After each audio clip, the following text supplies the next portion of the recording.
Hi all, thank you very much for joining us today. This time we will continue our discussions on politics. And today's essay is the left, old and new. Today, as always, we have James Valliant, the author of Creating Christ and The Passion of Fine Arts Critics. Let me remind you to the audience that is watching live, please feel free to make questions through the super chat. I think you will be very interested in this topic because it's still relevant in the world today. Okay, let's start, James. And I was wondering if you could make a brief summary of what the essay is about. The left, old and new. And a big change had happened in the left about the time that Ayn Rand was writing here. I think it was in 1969, or no, excuse me, early 1970, February 1970, this essay came out. And that represented a sort of a sea change in American politics, especially on the left. Ayn Rand had previously observed on more than one occasion that the experience with totalitarianism in history, that is to say Hitler and Stalin and Mao, had created a crisis in the 1940s, an intellectual crisis in the 1940s for collectivism. Collectivism, in its various totalitarian and socialist manifestations, had caused intellectuals on both the right and the left to start questioning socialism and Marxism. Many leading American communists converted to the right.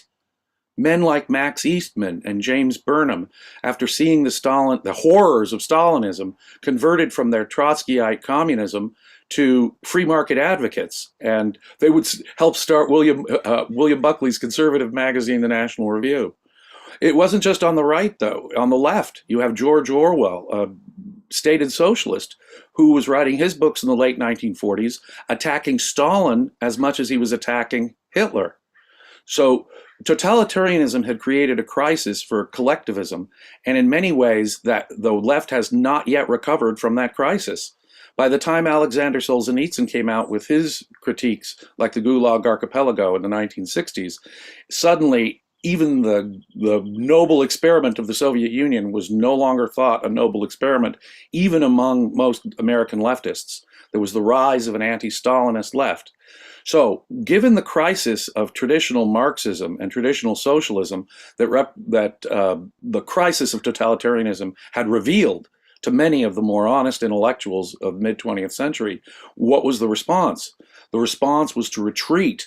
The response was to retreat to an older form, a more primordial form, if you will, of collectivism than Marxism. So the essay generally steps back and says that what we're seeing today, and Ayn Rand correctly observed this, particularly in the environmental movement, in the ecology movement, which was really just getting started as a serious policy about that time in the United States, is a rejection of reason, a rejection of technology and science. The old Marxists had pitched, before World War II, had pitched that they would provide material progress. They would solve through super technology and through collective planning. They would provide a more properly organized, planned society, more efficient, and it would deliver the goods, and it would be more technologically. I was told, even as a child in the 1960s by some communists, the Soviet Union is going to outstrip the West. The United States and Western Europe will be left in the dust by the outproduction, the technological production of Marxism. Well, after World War II, that became far less and less plausible a notion too. Everyone began to realize that the mass murders, in effect, and the impoverishment, which certainly became clearer and clearer, that communism resulted in. And more than that, socialist experiments, such as in Great Britain in the 1950s through the 1970s, were proving to be failures. Even democratic elected socialism in Great Britain had proved a bust by the 1970s. And so it became abundantly clear that the left was not delivering the goods. And so they needed a new tack, and they needed to go back to their more primordial roots in irrationality and mysticism. And that's exactly what this article is about, how the old prejudices of reason have to be rejected by the left, and we have to go back to a kind of, literally, go back to a kind of irrational mysticism in order to justify the new leftist policies, such as the ecology movement. And could you talk a bit more about this old idea of that? I think I'm not sure about that, but I think Marx introduced the idea of a scientific socialism, and uh, was that a broader movement? Because he wasn't the only socialist in his time to advocate for socialism, but the other ones were called utopians. Do you think that these new utopians were the ones who took over in the new left? Well, I think there are two kinds of utopians on the left. There were the old-fashioned kind of utopians who did think that communism was the progressive future of high technology and supermen. So that's a kind of a romantic notion there. But there's another kind of romantic notion. You know, this back to nature movement, as Ayn Rand observes in this article, is far older than the contemporary environmentalist or green movements. Far older. It goes back to Rousseau. It goes back to the Gothic and Romantic poets of the 19th century. It goes back to Gauguin fleeing Europe and painting in the Tahitian islands in the South Seas, going back to the primitive. But it was considered a neo-mystic movement. And in the 1800s and the early 20th century, especially in the United States, it was a hard sell. People did not want to go live like their primitive ancestors. And as pretty as nature might be, there was a sort of a resistance to that. I would also note that this back to nature movement was embraced as much by conservatives as it was by liberals. In fact, I've heard conservatives wrestle with this whole idea of the environmental movement. We're conservatives, we want to conserve, and is technology always a good thing? So this back to nature movement was embraced by romantics. And as Ayn Rand points out, these ideas of the ecologists were basically advocated by octogenarians and middle-aged men who were restoring an idea, an older idea of going back to nature. But this back to nature mysticism and irrationality was sort of the strategic move that the left took in the wake of the crisis of collectivism in the 20th century. The failures of socialism, the disaster of communism was becoming very clear, so they needed an entirely new tack. Now, Marxism was always based on mysticism. It's polylogism and so forth. It's bizarre views of the future, of a state withering away and people all becoming supermen. It's really just a kind of religion mysticism. So it was always implicit there, but it had the veneer of science, the veneer of reason. We are scientific socialism. We are atheists. We will deliver material progress. When that became less and less viable an assertion as the 20th century wore on, the left needed to turn to a more primordial anti-technology philosophy in order to justify their policy goals of taking over. But the goals are the same.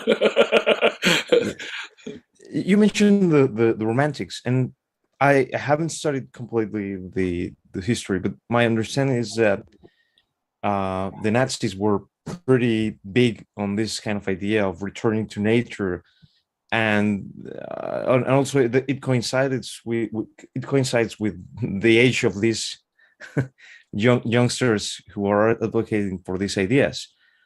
Would you consider so into the ancient mythology? It was a mystical movement, the ancient mythology of the German race and all that. Yeah, the Nazis were explicitly more mystical than the communists were. And why does the new left, or did the new left, not have a country to look up to in the way that the old left did? Well, in the 1920s and the 1930s, so many Western intellectuals who, were educated in the United States and Great Britain, went to the Soviet Union because it was the brave new experiment. And so some of the smartest left-wing intellectuals actually praised the Soviet Union early on. They went to the Soviet Union to observe firsthand the noble experiment that was going on. The 30s in the United States have been, Eugene Lyons, an American writer, termed the 30s the red decade because nearly every single intellectual in the United States was some kind of communist or serious socialist.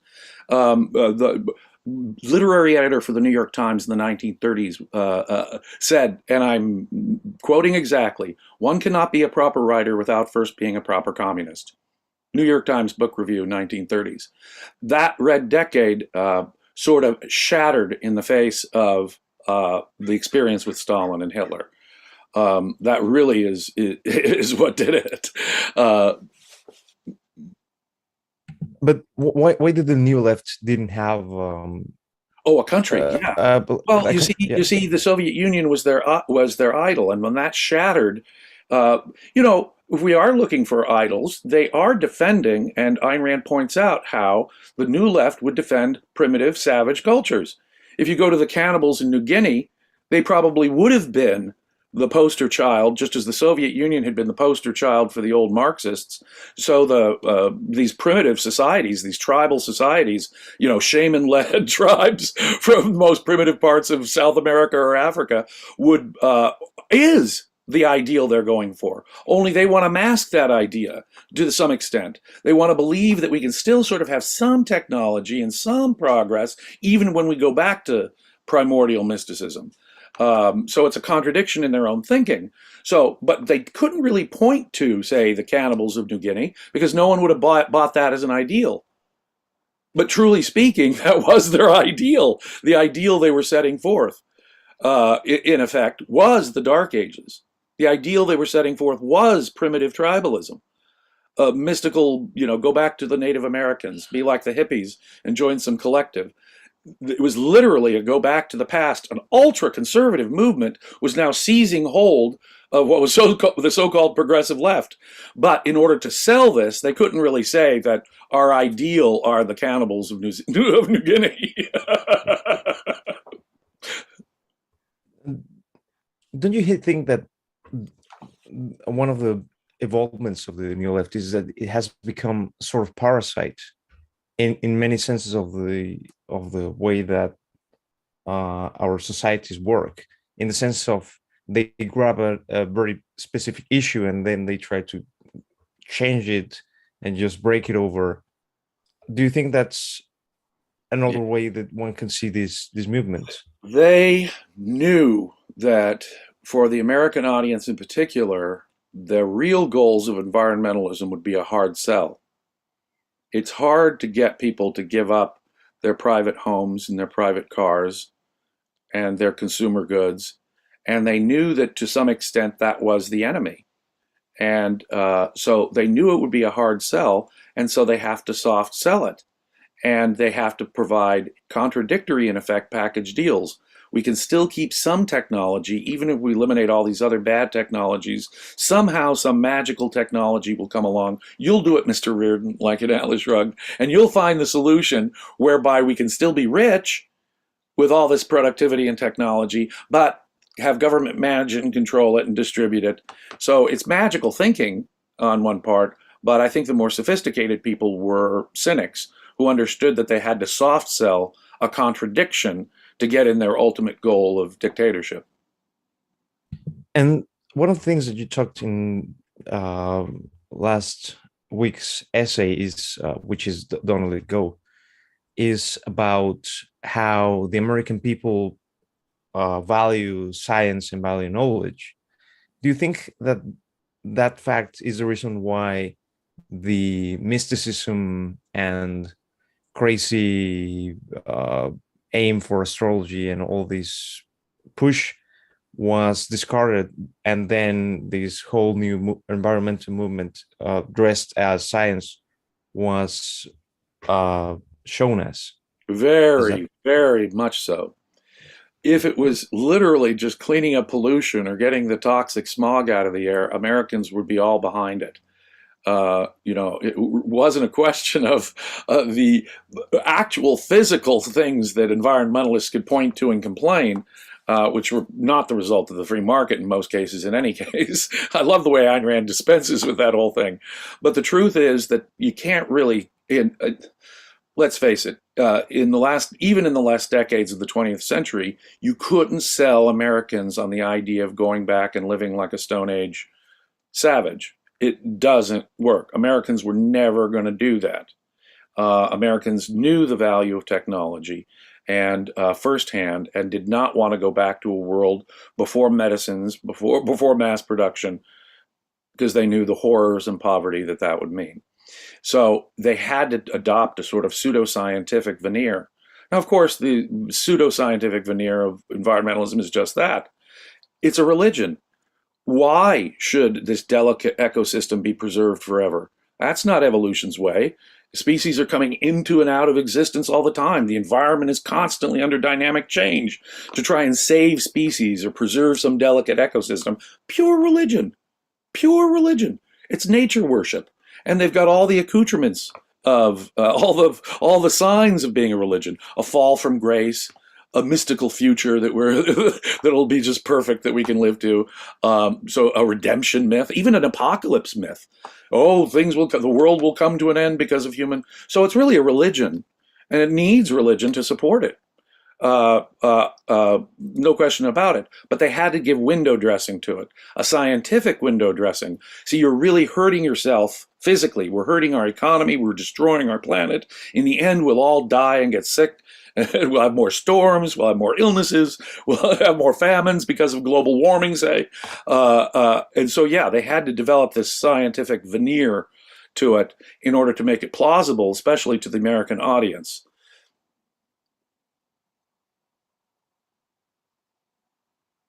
No question. Sorry, one of the things that you say that about how this movement has been dressed as a science, in reality it's religion, is how crazy the propaganda to children like me and probably 10 years before me and after me. I didn't experience much propaganda myself, but I've been aware that many of my fellows have, and it's crazy the degree of how they have received it. And Well, they won't even look into, like with global warming. You could say to them, more people die from cold every year. Far more people die worldwide from the effects of cold, extreme cold every year, than people die from extreme heat. Yeah, sure, people die from extreme heat, but far more people die from extreme cold. They won't look into those facts that ask us to say, well, maybe a little global warming's a good thing, where it's not the optimum temperature. That's not the consideration. It's not really science. It's not really facts. That's not what it's about. It's another form of primordial mysticism, really. But in order to get Americans, and Americans love their natural beauty. North America has spectacular, majestic beauty. And Americans have always loved nature as a sort of aesthetic sense. So that was the foot in the door they had to get. They had to say, oh, well, see, don't you love nature? Don't you want to preserve the beauty of the Grand Teton Mountains or Yosemite or something? And they confuse the idea, this, as Ayn Rand points out, this whole idea of aesthetics is now replacing human needs, basic human needs. And that was how they had to really sell it to Americans. And I would like to go a bit back to the beginning of the essay, and that's the issue of the bomb, which is how she starts the essay. And is there a historical journalistic issue that she's trying to address there? And she's talking about how what would happen if Attila had the power of the bomb and consulting, and he would be able to consult his mystic just for deciding if he throws it away or not. One of the great points that Ayn Rand makes in many, many contexts here is just this point. The difference between the development of human knowledge in the physical sciences has far outstripped our development of philosophical understanding. Americans, now get this, not only religious Americans, but secular Americans still accept without question the primordial ethics of Christianity, for example. Left-wing and right-wing politicians in my country will debate over who really owns the Sermon on the Mount and the ideas of Jesus. So what we have here is a bizarre spectacle of primitive ethics, primitive philosophy, guiding a society that now has technology that is awesome in its power, such as nuclear bombs. We can wipe out a significant portion of the world's population in a matter of an hour because of our nuclear weapons. As Ayn Rand points out, you would think that given the devastating potential impact of our new technology, that everyone would turn into an advocate of reason, that we can't turn back to a primordial mysticism like astrology, or consider the whole New Age hippie movement. They thought drugs were a form of a cognitive tool. They thought that astrology was a cognitive tool. I just went to Hair, which, you know, that 60s musical from the, talked about hippies from the 1960s. And, you know, the whole musical begins with the song Aquarius. When the moon is in the 7th house and Jupiter aligns with Mars, then peace will guide the planets and love will steer the stars. Literally, hippies and the New Age movement that came after it was neo-mystical. Rank, obvious neo-mysticism on the face of it. And when you have a society that has the awesome technology that we do to wipe out, you know, 3 billion people with nuclear weapons, you'd think that they would turn to a defense of ultra-rationality. We need to know what we're doing here. We need to know the values of this. We need to know how to protect human life in this context, rather than returning to this primordial mysticism that so much of the left was returning to at exactly the time that Ayn Rand was talking about. Could you talk a bit more about pragmatism as both a reason why people don't really get why these ideas, understanding these ideas are important, but also why about how the people who are, the people like the Times Magazine writing this essay don't really care about what they are saying and how influential pragmatism is on that. Man, oh man, oh man, what has philosophy done to the way people treat ideas? What has philosophy done to conceptual certainty or precision? And worse than that, at a deeper level, what have ideas like pragmatism done in shattering the reliance on any principle? Just go by the seat of our pants and experience and what works in the moment, and referring to old principles of ethics or epistemology or economics or history. No. It is bizarre, in effect, in its rejection of reason, isn't it?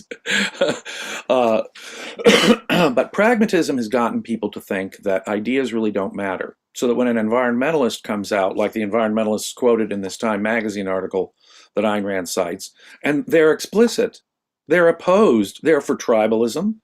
They believe that reason is a superstition that needs to be done away with. They think that technology is as dangerous as it is potentially good. This is an overt assault on reason. And for people, but if it was just that, people wouldn't take it seriously. Oh, you mean you want us to live like cavemen? You want us to live on the edge of starvation and famine and disease like our ancestors did for most of human history? That would be obvious. So what pragmatism does is it disarms the ordinary person, the semi-conservative reader of Time magazine, as Ayn Rand points out. What they'll say is, oh, they don't really mean it. Oh, they're not serious. They don't want to go all the way with that. They don't want to really see a... Now get this, environmentalism, since Ayn Rand wrote, has become quite explicit. Many environmentalists want to wipe out a significant portion of the human population. Some of them are eager for a deadly virus to come along and destroy humanity, in effect, or wipe out most of the human population to preserve Earth, as if Earth as a unit is more important than humans as such. Ayn Rand, you know, was living at a time before it's gotten that evil, but she could see that degree of evil in what they were saying. And she could see if no one would take it seriously if you bought what they were saying literally. She points out that most people just skim through the opinion sections of papers, just reading the news sections of papers. Well, it's that skimming and that vague idea of, well, yeah, nature's a good thing and we want to preserve nature. And, you know, isn't nature pretty? So it confuses, it creates a package deal where people will say, we don't have to take principles seriously, and the principles that these environmentalists are advocating they don't really mean it. And that's what it comes down to. They don't really mean it. And man, did I hear that the course of the 70s, when I would point out what I would be reading Ayn Rand and I'd say, hey, this is anti-reason, therefore it's anti-life. Technology, is what keeps humans alive. And they would say, oh, no, no, no, no, no, no, no, no, no. They don't want to go that far, Jim. It's not like that. They just want, more trees and pretty parks and getting rid of the pollution and getting rid of the toxic smog in the air. Oh, if it was about litter and smog, as Ayn Rand points out, we would have legal capitalistic responses to that. And it's wonderful, as I say, she dispenses with that whole issue because her theoretical understanding of rights gives her a good, clean answer. And I've seen conservatives and libertarians wrestle with the intellectual issue of environmentalism. Ayn Rand simply points out it's a question of property rights. It can be true. And under her theory of rights, it's easily understood how physical dangers can be taken care of by law and so forth. But no, pragmatism makes us think principles really don't matter. People don't really mean what they say.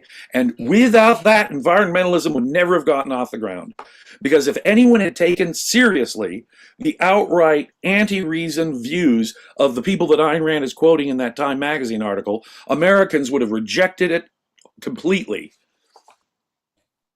And could you talk about more about the motivation of this movement? In another essay in the Anti-Industrial Revolution, she has a quote or something like, after all this crazy world which the old left created, they could have turned right in another sense that today's understood. They could have turned right in the name of humanity, but instead they turned left in the name of collectivism and altruism. Could you talk a bit more about that? Why did they choose that? Well, the motive hasn't changed. The external appearance of their method is all that's changed. The motive of collectivism has always been power, controlling other people, power lust. And that's obvious what collectivism is about. And it has always relied on altruism. Altruism is really the only justification to get people to kill themselves for some alleged higher, nobler goal. And mysticism is the only way to justify altruism. Altruism has no rational basis. Their lust for power depends upon a certain set of ideas. And frankly, the left is far more aware of this. You've seen in recent years, for example, certain far left groups in America coming out explicitly against objectivity, science, individualism. And they know, as Ayn Rand points out in this article, it's the left that knows the issues far more explicitly. They know who their enemies are. They know perfectly well who their enemies are. So the ultimate motive of both the old left and the new left hasn't changed. What happened in the wake of the crisis of collectivism in the 20th century was the way they defend it. They were forced into a choice. They were forced into a choice between technology or collectivism. They were forced into a choice between science and reason. And given those choices, they were forced into a choice between actual human prosperity and what would really happen when socialism takes over, a return to the primitive. And they made their choice. We're going to go against reason, against science, in effect, and defend mysticism. We're going to go against any natural view of what makes people happy on earth. We're going to go for altruism, because those are the constants that form the basis for their power lust, for their collectivist policies. So the motive is the same, and so we're never going to, you notice they still come back to some form of altruism and even some form of mysticism. What's different about the old and the left is the overt, naked return to mysticism. Marx, as I say, with his bizarre view of the future and his polylogism, his reliance on 19th century German philosophy was never really rational. But whatever scientific or rational veneer Marxism had has now been dropped.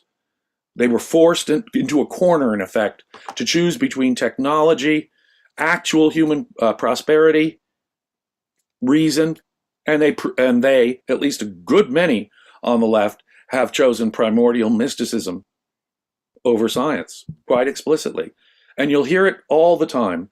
I'll give you a story within my own family. My dad is an engineer. He was arguing with his hippie cousin, who believed that any technology beyond a gate latch was evil because it took away the simple back to nature idea. And my poor father, an electronics engineer, was completely mystified. You don't see the benefit of this, and you don't see the life-saving nature of that. You don't see how this benefits the world. And she was unfazed by the benefits of technology. Unfazed. Nope, we have to go back to nature. Technology more than a gate latch. Now, this isn't all the left, but it has become a major component of the American left.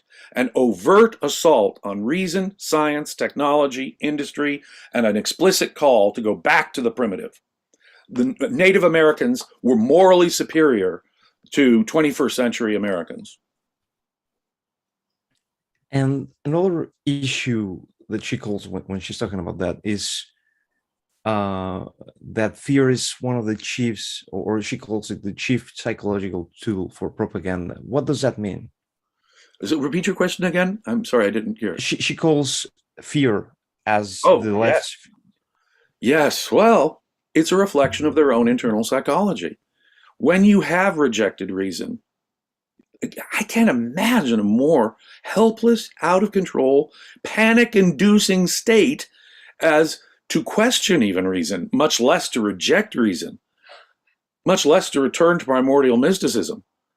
And the world that they're suggesting is a fearful world, a world in which they expect to be the rulers, the Attilas or the witch doctors, not the masses who are getting sacrificed. Not the masses who are getting sacrificed. So, when you ask about motive, again, that's what it's really coming down to. And she says she senses that there is a purpose pushing the Times article, in the same way that there was a purpose in the Student Rebellion of '68, which I think we haven't covered yet in this discussion of essays. But she says that in the Student Rebellion, the students were trying to push over the culture to see how much they could get away with if they were violent, to see how much the culture wanted to was able to withstand or allow for some violence to resolve disputes. What is the purpose of this of the Times article? She calls it a trial balloon, and that's exactly what it was, a trial balloon. Before the 1960s, the big industrial countries of the West did not really take environmentalism seriously as a policy. After the work of Rachel Carson and some of the other environmentalist hippies of the late 60s and early 70s, that changed. And that was the sea change moment. That was the sea change moment around 1970, in which governments like the United States and Great Britain began to build environmentalism, green policies, into their policies. Before that, it was sort of a vague idea, as I say, shared really by the left and the right, this return to the primitive, this romantic return to the primitive. What was happening then, what happened around 1970, was that it became part of the policy, the government policy of Western industrialized countries, environmentalism. So it was an important moment, a sea change really, in what had happened. And just like the college campus thing, the college campus violence, can we justify violence on American college campuses for these various reasons? In a previous context, Americans thought, well, sure, you can say what you want, protest you want, but violence is going too far. A violent demonstration is no, but you can demonstrate. See, when they cross the line into violent demonstrations, they're just seeing how much violence they can get away with. And as Ayn Rand has observed, notice since the mid-60s how violence is used more and more as a tool of political activism in this country. Another very disturbing turn in this country happened in the 1960s with the violence on college campuses and the riots, the street riots from black militants in places like Los Angeles, for example, the Watts riots. That had a dramatic impact on increasing the use of violence I would say, in the United States as a political tool. And so here too, with environmentalism, this was a moment of change. And when Time Magazine is running, when Time Magazine, a political magazine, is running opinion pieces like this, what they're doing is they're trying to see how far they can get. Will the American people accept it? Will the American people go that far? And I would observe that just like with the violence of the 60s, so the environmentalist trial balloon here has sort of succeeded, and they knew how to run a train right through that small opening. And since then, we've now reached bizarre levels of environmentalism. It was just exactly what Ayn Rand saw in it. It was anti-mind and therefore anti-life, anti-human.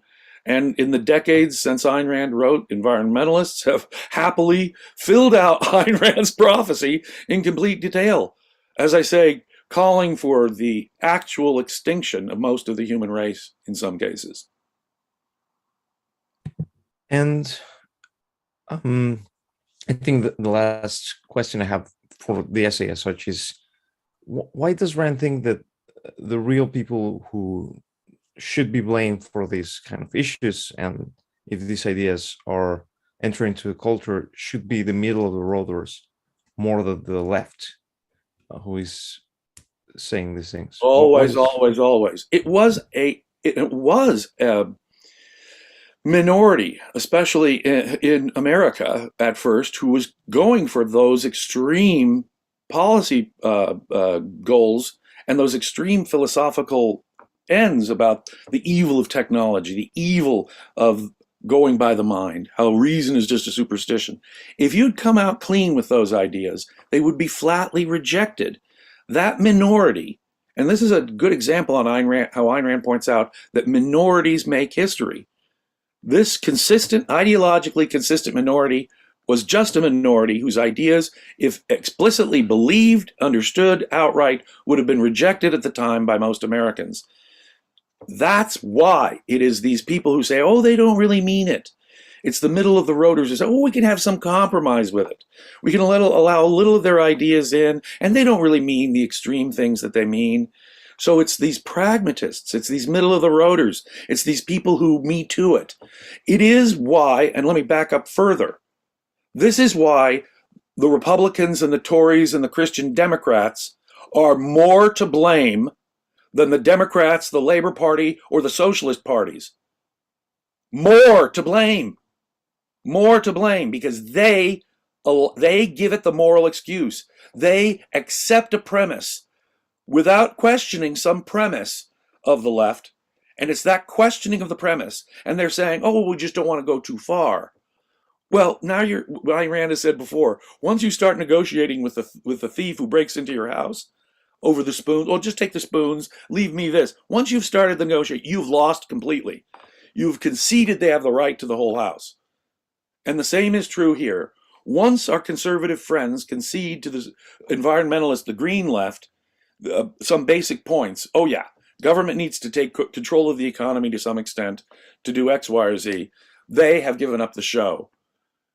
Had there been an opposition, a consistent Ayn Rand type opposition to environmentalism, the people I know in my country would have rejected it 50 years ago. And I mean, this ends basically the discussion of the essay, but what has happened since? Do you think that the racial, ethnic diversity left is part of this new left movement, or is it a new phenomenon by itself? Oh, I think it's exactly the sort of thing Ayn Rand had predicted in various contexts and in various ways. Marxism has, as a doctrine, sort of been shattered in some ways, and people's reliance on it has been deeply questioned. And so many scholars pointed out there's a broader crisis on the left occurred, which is called Post-Modernism, in which a lot of philosophers have rejected philosophy, big grand philosophical systems as such.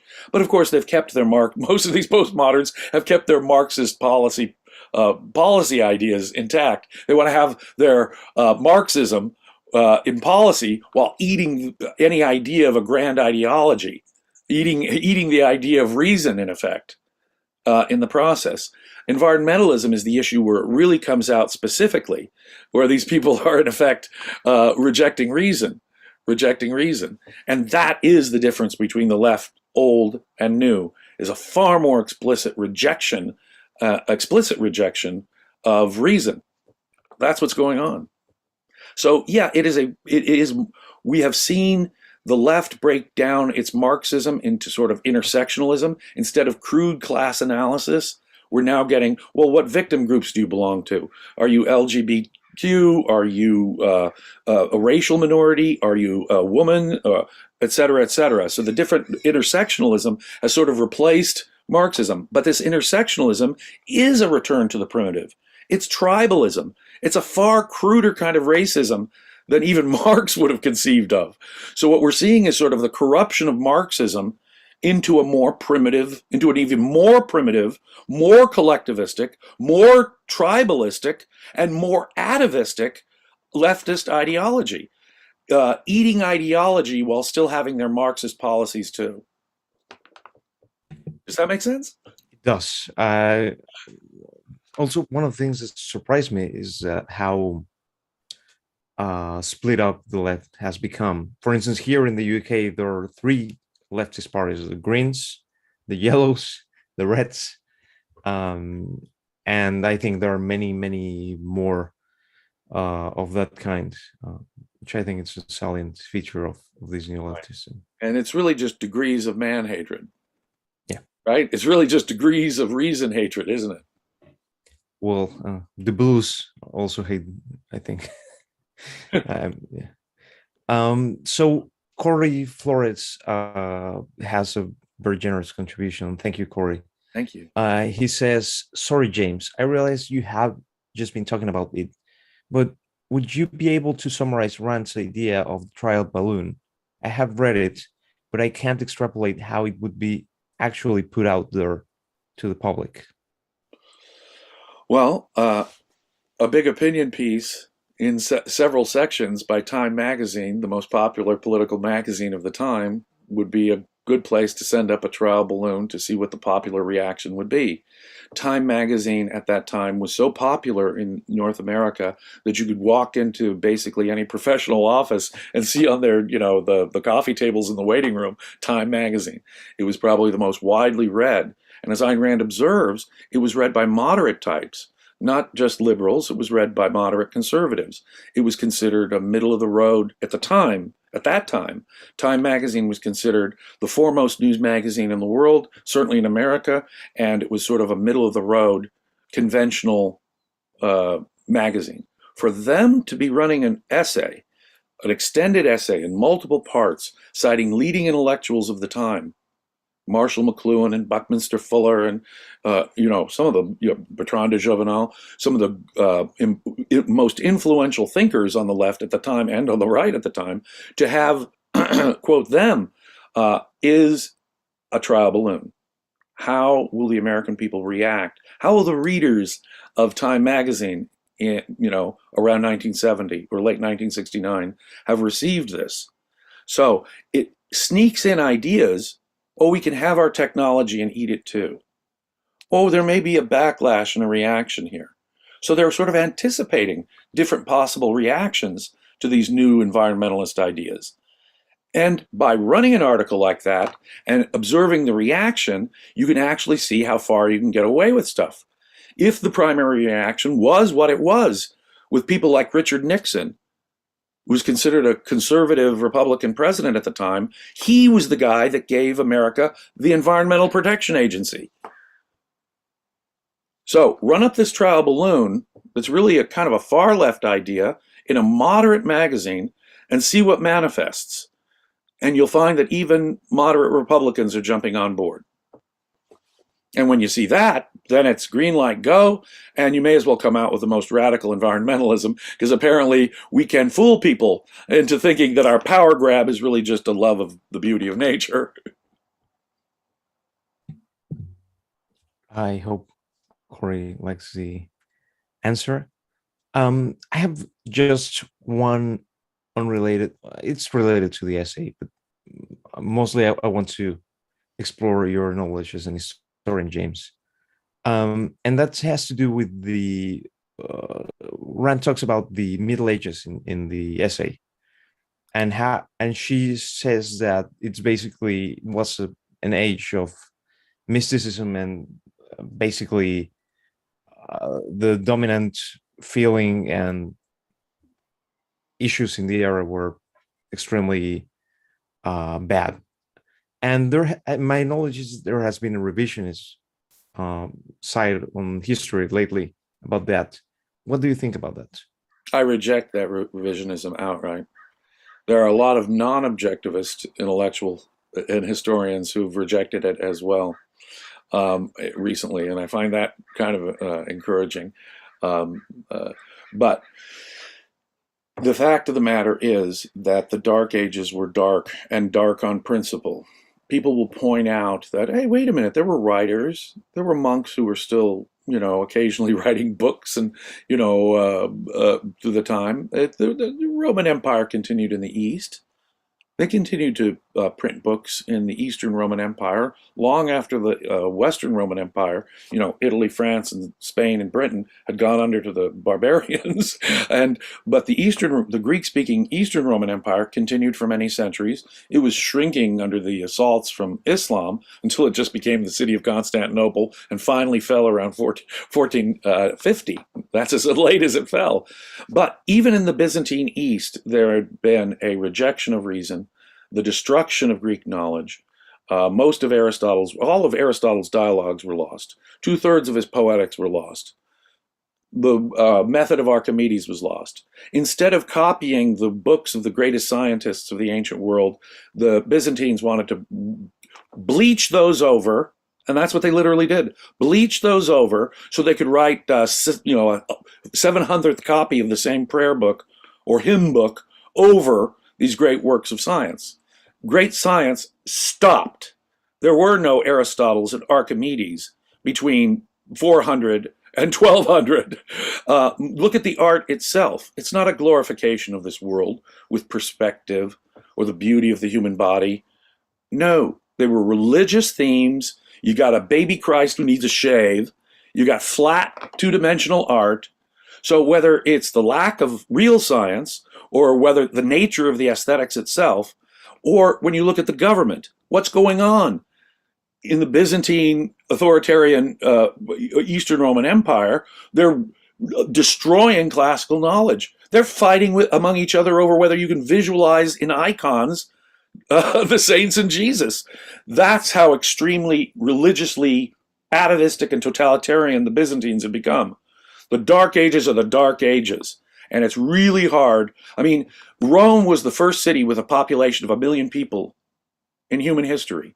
When it fell around 400, the population was cut to a small fraction of that within 50 years. The next city to have a population of 1 million people was London around 1800 in the Industrial Revolution. It took that long for a city to equal that. Don't tell me the fall of Rome was not a huge human disaster. It destroyed classical knowledge. It put science on hold. It made art otherworldly. It was the Renaissance. It was the high Middle Ages, which set it up, and then the Renaissance, which kicked religion in effect out as a fundamental religious power, intellectual power in the West. So no, I am a firm believer in the absolute darkness of the Dark Ages. And it is bizarre, as Ayn Rand points out, that these return to the primitive leftist environmentalists are saying that this new era, this new age of Aquarius against reason, will be much like the Renaissance was to the Dark Ages. How perverse is that? No, it's a return to the Dark Ages, as Ayn Rand points out. Yes, crazy. And I always thought that these alleged discoveries from the excavations of alleged knowledge, scientific knowledge of the era, I always remember one of the hypotheses of Rand that since knowledge didn't completely disappear, intellect didn't completely disappear in those eras, maybe some people made some discoveries and try to make knowledge and advancements, but they hid them away from. Two horrors that are going to happen. You're going to discourage it. You're going to frighten those who do want to think. They're afraid. Heretics, variant Christians, are being tortured and burnt at the stake for just being a variant kind of Christian. Can you imagine being a bold philosophical thinker then? No, you'd be afraid of dying. So first you're discouraged from thinking altogether. The horrible material conditions of your life make it difficult in any event. But even if you do have the energy, time, and motive to do any thinking during the Dark Ages, can you publish it? Can you share it? No, it has to be whatever original thinking is going on, has to be underground, has to be going on in secret. Otherwise, you and your book, both you and your book, will get burned. Phil has a comment. Some things won't change until enough people realize everybody else isn't there for the benefit alone. I'm not sure I understand the question. Some things won't change until enough people realize everybody else isn't there for the benefit alone. Is he saying that people have to recognize that capitalism works and delivers the goods better for most people, and enough people have to realize that? Yeah, but I don't think that's the thing that people need to really learn. You know, I studied enough economics to know that by this point, by the end of the 20th century and the beginning of the 21st century, economics had realized the failure of socialism, and even problems with Keynesianism to some degree. It's not economics, really, that people need to learn. What enough people need to learn is ethics. The ethics of individualism, the ethics of rights, and that relies on the ethics of egoism and the epistemology of reason. That's what, quote, enough people, and it doesn't need everyone to, just a significant, influential enough minority needs to accept this, and we can turn the culture around. But yes, enough people need to accept better ideas. Let me suggest that the more important better ideas that we really need to learn lie in philosophy, in ethics, and in epistemology, fundamentally. The economics is just through human experience over the last 100 years. The economics of communism and socialism is really not the issue. People know it doesn't deliver the goods. People know that it's a disaster. Except, of course, you professors at American universities and the brainwashed students that are being pumped out of humanities departments at North American universities. There's that joke, of course, after the Soviet Union fell. Where is the only place you can find communists? They're real communists anymore. American universities. And not in the economics departments anymore either. It's in the literature departments, in the psychology departments, in the... That's finding new way to place themselves. Well, thank you very much, James. I don't know if you have any concluding remarks about this. It's just astonishing at a time when I remember people were saying, oh, well, the environmentalists really don't mean it. They won't go that far. Ayn Rand, once more, with her X-ray vision, with her prophetic prescience, could see the direction that environmentalism was really heading in. And she called this trial balloon as what it was, a terrible harbinger for the future. And the next 40 or 50 years only cruelly demonstrated how correct she was. Thank you. With that being said, I thank you again, James, for the return of this Wednesday discussions with me. They're always great, Alejandro. You have great questions, and these are always fun discussions. I agree. They're fun, and thank you very much for the comments. It's amazing to see your answers. And to the audience, I thank you very much. Thank you, Corey. Thank you, Phil, for the contributions. We appreciate it very much in the Entrance Center UK. This week is going to be amazing. A lot of events going on, so please check them out. It's going to be a week full of events. Take a look at them. Tomorrow's got all kinds of events. Saturday, we start a whole new seminar on one of the Peikoff courses, Moral Virtue. So if you want to subscribe to UK Center Ayn Rand, this would be a good time to do it. There are a lot of benefits to it, including a seminar you can actively participate in on Saturdays, where we discuss Peikoff courses, and we're starting a whole new course on Saturday. Indeed, James I couldn't have said it better than James. And the boot camps with Don Watkins starts in 5 minutes. So there's time for you to join Get up and there. get over it. I love it. We're producing so much material, people have to run from one event to the other. Exactly. Well, thank you very much, James, and Thank you, see you sir. next Wednesday. Yeah. Bye. Bye-bye.